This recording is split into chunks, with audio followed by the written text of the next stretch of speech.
न्यायालय का फैसला अरविंद केजरीवाल जी के मामले में आया है, लेकिन जैसा पिछले कई दिनों से लगातार मैं कह रहा हूं, मैं फिर उस बात को दोहरा रहा हूं पूरी मजबूती के साथ और जिम्मेदारी के साथ कि ये पूरा का पूरा मामला भारत की राजनीति में आजादी के बाद से लेकर सबसे बड़ा राजनीतिक षड्यंत्र है। एक गहरी साजिश के तहत यह मामला बनाया गया है और इस मामले के पीछे किसी घोटाले की जांच का मकसद नहीं है। दिल्ली की प्रचंड बहुमत से चुनी हुई अरविंद केजरीवाल को गिराने और खत्म करने का मकसद है। पंजाब की प्रचंड बहुमत से चुनी हुई सरकार को गिराने और खत्म करने का मकसद है। आम आदमी पार्टी की बढ़ती हुई ख्याति को और राष्ट्रीय पार्टी का दर्जा 10 वर्षों में हासिल करने की उपलब्धि को खत्म करने की कोशिश है। क्योंकि शराब घोटाला तो भारतीय जनता पार्टी ने किया है, वहां तो मनी ट्रेल मिल गया, 60 करोड़ का मनी ट्रेल मिल गया, लेकिन कोई कार्रवाई अब तक भारतीय जनता पार्टी के नेताओं पर नहीं हुई। और अरविंद केजरीवाल जी के मामले में झूठे गवाह तैयार किए जाते हैं, बेबुनियाद आरोप लगाए जाते हैं। 10-10 गवाहों के 10-10 बयानों को छिपाकर षड्यंत्र के तहत 2 ही बयान कोर्ट के सामने लाए जाते हैं।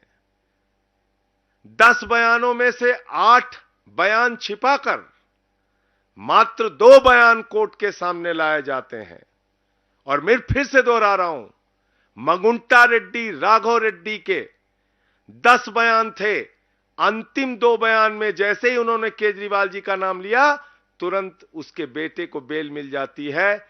और मंगुंटा रेड्डी कौन है? आज की तारीख में वो एनडीए का प्रत्याशी है। आंध्र प्रदेश में नरेंद्र मोदी जी की तस्वीर लगा के वोट मांग रहा है, जिसके ऊपर भारतीय जनता पार्टी और ईडी ने शराब घोटाले का आरोप लगाकर उसकी जांच शुरू की थी। आज वो कैसे मोदी की तस्वीर लगा के वोट मांग रहा है? मुझे जवाब दो भारतीय जनता पार्टी के लोगों। शरद रेड्डी 12 बयान उसके लिए जाते हैं, अरविंद केजरीवाल जी के बारे में एक शब्द नहीं बोलता।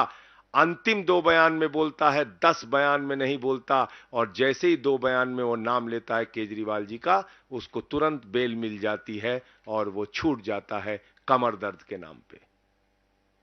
ये राजनीतिक षड्यंत्र नहीं तो और क्या है?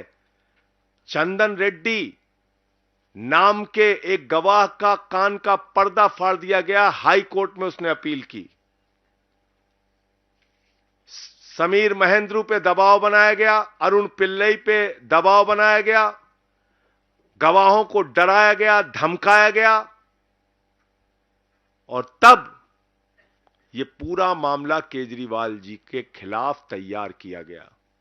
मैं पूछना चाहता हूं भारतीय जनता पार्टी के लोगों से, मैं पूछना चाहता हूं हिंदुस्तान की राजनीति में आजादी के बाद से लेकर अब तक की सबसे भ्रष्ट पार्टी भारतीय जनता पार्टी से और बीजेपी की सरकार से, क्या आप मुझे जरा बताइए कि जब 60 करोड़ का सीधा मनी ट्रेल तुम्हारे खिलाफ मिल गया तो तुम्हारे नेताओं से पूछताछ ईडी और सीबीआई क्यों नहीं कर रही? क्यों नहीं अब तक एलजी ने चिट्ठी लिखी, जांच की? क्या कारण है कि इलेक्टोरल बॉन्ड में इतना हजारों करोड़ का घोटाला सामने आने के बावजूद, जिस कंपनी का मुनाफा 0 है, जिस कंपनी का मुनाफा घाटे में है, मुनाफा तो छोड़िए, जो कंपनी घाटे में चल रही है वो सैकड़ों हजारों करोड़ रुपए आपको चंदा दे रही है। जो फर्जी कंपनियां कागजों में बनी हैं वो सैकड़ों हजारों करोड़ रुपए भारतीय जनता पार्टी को चंदा दे रही हैं। कहां income tax department, CBI, ED क्यों नहीं जांच करती भारतीय जनता पार्टी के नेताओं की? क्यों नहीं पूछताछ होती उनकी? क्यों नहीं गिरफ्तारी होती नहीं उनकी? क्यों नहीं छापे पड़ते उनके यहां? तो इसलिए मैं फिर दोहरा रहा हूं कि यह पूरा का पूरा मामला एक गहरी राजनीतिक साजिश के तहत अरविंद केजरीवाल जी के खिलाफ बनाया गया है। और जो बयान केजरीवाल जी के पक्ष में थे वो बयान ईडी ने जानबूझकर भारतीय जनता पार्टी और सरकार के इशारे पर राजनीतिक साजिश के तहत कोर्ट के सामने रखा ही नहीं बयान। तो जब सारे साक्ष्य आप कोर्ट के सामने नहीं रखेंगे तो कैसे न्याय मिलेगा? उस काम में हमारे जो केजरीवाल साहब के वकील हैं वो लगे हुए हैं और लगातार न्यायालय इस बात को देख रहा है। वकील सारे कागजात के इंस्पेक्शन कर रहे हैं। मुझे पूरी उम्मीद है कि माननीय सर्वोच्च न्यायालय से जल्द ही अरविंद केजरीवाल जी को न्याय मिलेगा, क्योंकि देखिए न्याय की प्रक्रिया है और न्यायिक प्रक्रिया में कई बार विलंब होता है। पीएमएलए एक्ट में बहुत सारी जटिलताएं हैं, जिसमें जमानत मिलने के प्रावधान कठिन है, मुश्किल है, और उसके साथ जब आप साक्ष्य ही पूरे नहीं रखेंगे तो कोर्ट के सामने पूरी बात आ नहीं रही है। 20,000 पन्ने अनरिलाइड डॉक्यूमेंट में रखे गए हैं। मैं सभी पत्रकार मित्रों को बताना चाहता हूं, ईडी ने 20,000 पन्ने अनरिलाइड अपॉन डॉक्यूमेंट में रखे हैं, यानी कि 20,000 कागजात छिपाए गए हैं, यानी कि 20,000 कागजात ईडी कह रही है इस पे हमें भरोसा नहीं है।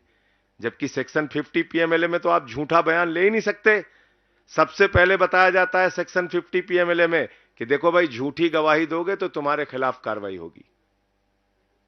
तो किसके खिलाफ कार्रवाई की? अगर 8 बयान किसी आदमी ने दिए और केजरीवाल जी का नाम नहीं लिया, और अचानक जैसे उसने केजरीवाल जी का नाम लिया उसको बेल मिल जा रही है, तो वो 8 बयान झूठे तो है नहीं, क्योंकि वो सेक्शन 50 में दर्ज है। उसको आपने क्यों छिपा लिया? 12 बयान शरद रेड्डी के होते हैं, और आप बताइए शरद रेड्डी 10 नवंबर को अरेस्ट हो रहा है और 15 नवंबर को बीजेपी को 5 करोड़ की रिश्वत दे रहा है, और अपनी गिरफ्तारी से लेकर रिहाई तक 55 करोड़ रुपए की रिश्वत बीजेपी को दे रहा है। उसकी जांच नहीं होगी। तो इसलिए हमें पूरी उम्मीद है कि माननीय सर्वोच्च न्यायालय के समक्ष जब सारे तथ्य, सारे सबूत, गवाहों के सारे बयान जो छिपाए गए हैं वो बयान भी, और उसकी सच्चाई जब माननीय सर्वोच्च न्यायालय के सामने आएगी तो अरविंद केजरीवाल जी को राहत मिलेगी। वो पूरी तरह से निर्दोष साबित होंगे और वो जल्द ही बाहर आएंगे। ये हमारा भरोसा है, यकीन है। गवाहों को मार पीट के बयान लिए गए हैं, ये ऑन रिकॉर्ड चीजें हैं। हाई कोर्ट तक में उन लोगों ने अपील की है, ये ऑन रिकॉर्ड चीजें हैं, ये कुछ छिपी नहीं है। और कोर्ट के फैसलों में कई बार ऐसा होता है, लोअर कोर्ट का फैसला हाई कोर्ट बदल देता है, हाई कोर्ट का फैसला सुप्रीम कोर्ट बदल देता है, सुप्रीम कोर्ट के 2 जजों का फैसला 3 जजों की बेंच बदल देती है, 3 जजों का फैसला 5 जजों की बेंच बदल देती है, 5 जजों का फैसला 7 जजों की बेंच बदल देती है। और हमारे देश में तो ऐसी सरकार है प्रधानमंत्री नरेंद्र मोदी जी की, जो 5 जजों की संवैधानिक खंडपीठ, संविधान पीठ के फैसले को संसद के अंदर बदल देती है। आपको याद ही होगा, 5 जजों ने फैसला दिया था दिल्ली सरकार के पक्ष में कि सर्विसेज उनके पास होनी चाहिए। बावजूद इसके देश के तानाशाह प्रधानमंत्री ने, देश की तानाशाह सरकार ने दिल्ली के पक्ष में दिए गए, अरविंद केजरीवाल जी के पक्ष में दिए गए, लोकतंत्र और संविधान के पक्ष में दिए गए, प्रचंड बहुमत से चुनी हुई सरकार के पक्ष में दिए गए फैसले को, 5 जजों के सुप्रीम कोर्ट के फैसले को संसद में बदल दिया। जब चुनाव आयुक्तों के नियुक्ति की प्रक्रिया में मुख्य न्यायाधीश को रखा गया तो प्रधानमंत्री जी ने कहा और भाजपा की सरकार ने कहा कि नहीं, चुनाव आयुक्तों की नियुक्ति तो हम करेंगे, और सुप्रीम कोर्ट के फैसले को संसद के अंदर बदल दिया गया। तो है कई बार कानूनी प्रक्रियाओं में। और इस देश के अंदर आपको जानकारी के लिए बता दूं, 80% अंडर ट्रायल है। कोई 10 साल से अंडर ट्रायल है, कोई 5 साल से अंडर ट्रायल है, कोई 3 साल से अंडर ट्रायल है। कई बार न्याय मिलने में विलंब हो जाता है, लेकिन इस मामले में मुझे पूरा यकीन और भरोसा है। मैं फिर दोहरा रहा हूं, अरविंद केजरीवाल जी जल्द ही निर्दोष साबित होंगे, जल्द ही सुप्रीम कोर्ट से, आगे की कोर्ट से उनको राहत मिलेगी। वो बाहर आएंगे। आपके कोई प्रश्न हो तो आप जरूर पूछ सकते हैं।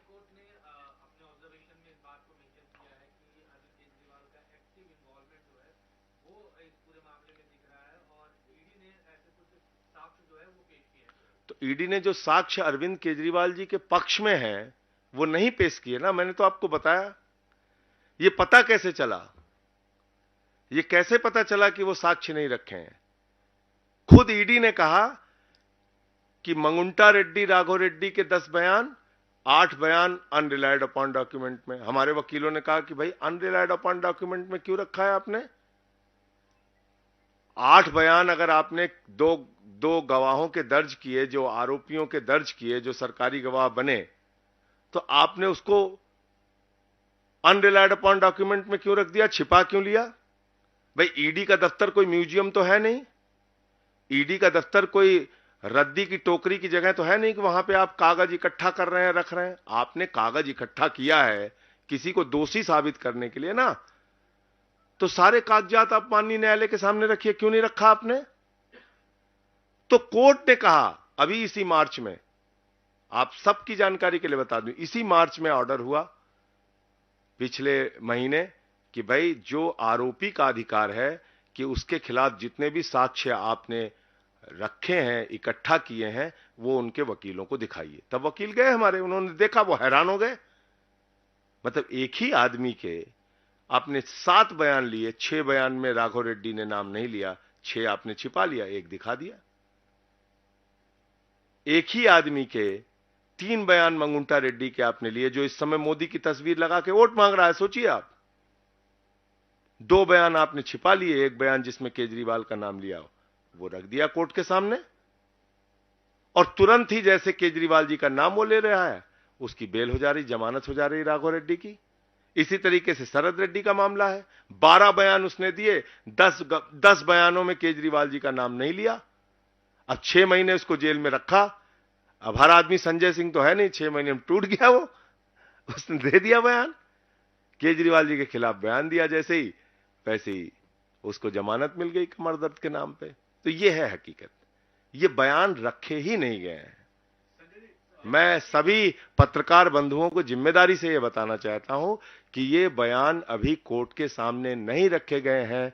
इंस्पेक्शन का ऑर्डर जब कोर्ट से मिला और इंस्पेक्शन करने जब हमारे वकील गए, तब इन बयानों को देखा और वो हैरान रह गए कि जो बयान केजरीवाल जी के पक्ष में है, या जिन बयानों में केजरीवाल जी का नाम नहीं है, केजरीवाल जी के नामों का जिक्र नहीं है, वो बयान ऑन रिकॉर्ड नहीं लाए गए कोर्ट के समक्ष। यही है गहरी राजनीतिक साजिश। संजय जी, आपने शुरू में कहा कि पंजाब सरकार को तोड़ने की षड्यंत्र, कैसे? भाई जब आप आम आदमी पार्टी के मुखिया को गिरफ्तार करके जेल में डाल देंगे, आपको पता है जिस दिन केजरीवाल जी के घर पर छापा पड़ा और उनकी गिरफ्तारी हुई, ठीक दूसरे दिन इनकम टैक्स का छापा गुलाब सिंह यादव के यहां पड़ गया, हमारे एक एमएलए के यहां। उसके तुरंत बाद हमारे एक मंत्री कैलाश गहलोत को ईडी के दफ्तर में बुला के 4.5 घंटे पूछताछ की गई। उसके तुरंत बाद हमारे एक विधायक दुर्गेश पाठक को बुला के पूछताछ की गई। तो आप समझ सकते हैं, यही तो हुआ था महाराष्ट्र में। और क्या हुआ था? एक एक की जांच शुरू की, फाइल दिखाया, दबाव बनाया, पार्टी तोड़ा। तो ये प्रक्रिया जो दिल्ली में शुरू हुई है, ये रुकने वाली थोड़ी है। इसके पीछे का मकसद है पूरी की पूरी आम आदमी पार्टी को भारतीय जनता पार्टी की तानाशाह सरकार के द्वारा खत्म करना, ये मकसद है। और वो लोग ये काम कर रहे हैं। पत्रकार बंधुओं से मैं बताना चाहता हूं, जिसकी सरकार में 15 लाख करोड़ रुपए पूंजीपतियों का माफ किया गया, जिसकी सरकार में बैंक घोटाला करके नीरव मोदी, मेहुल चौकसी, नितिन संदेशरा, ललित मोदी, विजय माल्या हजारों करोड़ रुपए लूटकर हिंदुस्तान का विदेशों में बैठे हुए हैं, जिसकी सरकार में इलेक्टोरल बॉन्ड का हजारों करोड़ रुपए का घोटाला हुआ लेकिन उनके खिलाफ कोई जांच नहीं होती, जिसकी सरकार में पूरब से लेकर पश्चिम तक, उत्तर से लेकर दक्षिण तक चुन चुन के महाभ्रष्टाचारियों को प्रधानमंत्री जी ने गले लगाकर अपनी पार्टी में शामिल किया। वो लोग भ्रष्टाचार के खिलाफ बोलते हैं। मैं तो बार बार इस बात को कह रहा हूं कि भ्रष्टाचार के खिलाफ बीजेपी बोलती है तो लगता है ओसामा बिन लादेन और डाकू गब्बर सिंह अहिंसा पे उपदेश दे रहे हैं। संजय जी, जिस लिकर पॉलिसी के तहत अरविंद केजरीवाल जी के ऊपर कार्रवाई हुई है, वैसे ही कह रहे हैं कि की एक बार जो जांच ईडी द्वारा होनी चाहिए। किस बात की जांच करेंगे आप? जबरदस्ती जांच करेंगे? आप यहां की पॉलिसी की जांच करेंगे और इलेक्टोरल बॉन्ड में अलग अलग कंपनियों ने बीजेपी को चंदा दिया और तुरंत बाद उनको 3,08,000 करोड़ के ठेके मिले हैं। छोटा मोटा नहीं, 3,08,000 करोड़। जीरो लगाते लगाते थक जाएंगे आप। ईडी सीबीआई का छापा पड़ा कंपनियों पर। यहां जलंधर या लुधियाना में भी वो कंपनी गेमिंग, कौन सी फ्यूचर गेमिंग करके है वो कंपनी, यहां पे भी उसके ऑफिस वगैरह है। उस कंपनी के यहां ईडी सीबीआई के छापे पड़ते हैं और सैकड़ों हजारों करोड़ रुपए वो बीजेपी को चंदा दे रही है। इसकी जांच नहीं होनी चाहिए? अरविंद केजरीवाल जी की जांच करने के लिए ईडी सीबीआई गामा पहलवान, दारा सिंह, बॉक्सर विजेंदर बन जाती है, और जब बीजेपी की बात आती है तो गजनी मोड में चले जाते हैं, कहें हम तो कुछ याद ही नहीं, हमने कुछ देखा नहीं, हम धृतराष्ट्र हो गए हैं। ये क्या है? ये खुला मिसयूज है जांच एजेंसियों का, सीना ठोक के मिसयूज है, दादागिरी के साथ मिसयूज है कि ठीक है हम कर रहे हैं तुम्हारी सरकार गिराने के लिए। तो इसलिए चुनाव आयोग को तुरंत हस्तक्षेप करना चाहिए। टीएमसी के लोग जो बैठे हुए हैं उनकी मांग बिल्कुल जायज है कि आप इनकम टैक्स डिपार्टमेंट, आईटी के और सीबीआई के और ईडी के डायरेक्टर्स को हटाइए, जो ऑफिशियल्स ये सब काम कर रहे हैं उनका ट्रांसफर कीजिए। अब आप चुनावी, भाई प्रधानमंत्री जी की हालत उस बच्चे की तरीके से हो गई जो अपने पिता के पास पहुंचता है, कहता है पापा हम फर्स्ट आए, पापा हम फर्स्ट आए, पापा हम फर्स्ट आए। पापा ने पूछा भैया कितने प्रतियोगी थे? बोला अकेले दौड़ रहे थे। अकेले ही दौड़ रहे हैं, सारे पहलवानों को पकड़ के आपने जेल में डाल दिया और आप कह रहे हैं कि हम फर्स्ट आ गए। केजरीवाल की गिरफ्तारी के बाद अब आप सीनियर हैं, भगवंत मान हैं, आज विधायकों से मिले, मंत्रियों से मिले, क्या स्ट्रेटजी बनाई है? क्योंकि पंजाब अहम है, दिल्ली अहम 23 सीटें जहां पे आम आदमी पार्टी चुनाव लड़ रही है, उन 23 सीटों पर पूरा तन मन धन से 4 गुना मेहनत और ताकत से हमारा कार्यकर्ता प्रचार करेगा, हमारे विधायक, हमारे मंत्री, हमारे नेता प्रचार करेंगे और वो सारे चुनाव हम लोग जीतने के लिए भरसक प्रयास करेंगे, नंबर 1।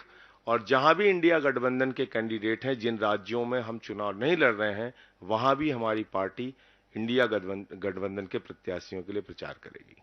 और एक बात मैं आप लोगों से बहुत साफ कह देना चाहता हूं, 400 पार ये भी एक जुमला है। 400 पार एक झूठा जुमला है, इसके अलावा कुछ नहीं है। आप में से बहुत सारे पत्रकार बहुत दिन से पत्रकारिता में हैं, आप लोग बहुत वरिष्ठ पत्रकार हैं, इसमें बहुत सारे, आप जानते हैं कोई पार्टी अगर चुनाव जीत रही होती है तो ऐसे पागलों की तरह काम नहीं करती कि निर्वाचित मुख्यमंत्री को पकड़ो और जेल में डाल दो। ऐसे नहीं काम करती। इतनी राजनीतिक समझ तो हम लोगों को भी है कि घबराहट है मोदी जी को। और क्यों घबराहट है? क्योंकि महाराष्ट्र में सीट कम हो रही है, कर्नाटक में सीट कम हो रही है, बिहार में सीट कम हो रही है, हरियाणा में सीट कम हो रही है, पंजाब में सीट कम हो रही है, मध्य प्रदेश में सीट कम हो रही है, राजस्थान में सीट कम हो रही है, झारखंड में सीट कम हो रही है। आप देखिएगा इनकी सीटें कम होंगी।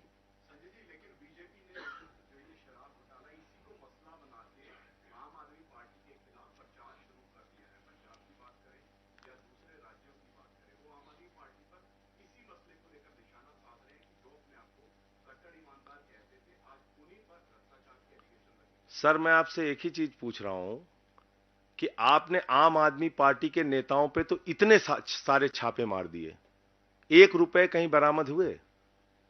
मनीष सिसोदिया जी के घर पे 1 रुपए मिला? भ्रष्टाचार हुआ है तो पैसा कहां गया? 1 रुपए भी मिला? अरविंद केजरीवाल जी के यहां आपने छापे मारे, आपने भ्रष्टाचार अगर हुआ है तो पैसा कहां गया? इतने सारे छापे आपने, आपको पता 162 गवाह हैं ईडी के, 162, और सीबीआई के कितने? 294, 294। टोटल गवाह कितने? 456। कितने लोगों ने केजरीवाल के खिलाफ बयान दिया? मात्र 4। वो बयान किन परिस्थितियों में दिया मैंने आपको बता दिया। कितने पन्नों की चार्जशीट दाखिल की है दोनों संस्थाओं ने? 50,000 पन्नों की। कब तक ये गवाही चलेगी, कब तक उनकी पूछताछ चलेगी, कब तक ये ट्रायल इसका शुरू करेगा? 2 साल से जांच चल रही है, ट्रायल नहीं शुरू हुआ, अब तक ट्रायल ही नहीं शुरू हुआ। तो आप 20 साल तक जांच करते रहिए, और इसमें जो सजा है वो 3 साल से लेकर 7 साल सजा है। 3 साल से लेकर 7 साल सजा है, और जो जांच करने की इनकी तैयारी है वो 20 साल तक इनका मामला चलेगा। बताइए, 34 इसमें 34 आरोपी हैं, 34 आरोपियों के अलग अलग वकील हैं। एक गवाह आएगा, उससे 34 वकील पूछताछ करेंगे। बताइए आप, वो तो मूर्छित होकर गिर जाएगा गवाह बेचारा। एक गवाह की पूछताछ में कई तारीखें लगेंगी। आप समझ सकते हैं ये क्या मामला तैयार किया गया है। तो ये जो आप बता रहे हैं, ऐसी कहानियां ये लोग चलाते हैं, ये हुआ है, वो हुआ है, वो हुआ है। अरे भैया, भ्रष्टाचार हुआ है तो पैसे कहां चले गए? आसमान ने निगल लिया, जमीन ने निगल लिया, कहां गया पैसा? जबरदस्ती का हवाई, और जो दिख रहा है मनी ट्रेल, मैंने बताया तो 60 करोड़ रुपए। मतलब 10 नवंबर को एक शरद रेड्डी, जिसको खुद ईडी ने कहा, संजय सिंह ने नहीं कहा, ईडी ने कहा कि ये किंग पिन है, मुख्य घोटालेबाज है, और 15 नवंबर को वो बीजेपी को 5 करोड़ दे रहा है, उसके बाद मिला के करीब करीब 55 करोड़ रुपए अपनी रिहाई तक दे रहा है। उस पे ईडी सीबीआई कार्रवाई नहीं करती,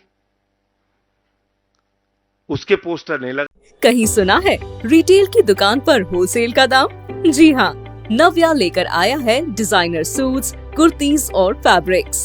सबसे सस्ता, सबसे अच्छा, डिफेंस रोड, ममून, पठानकोट।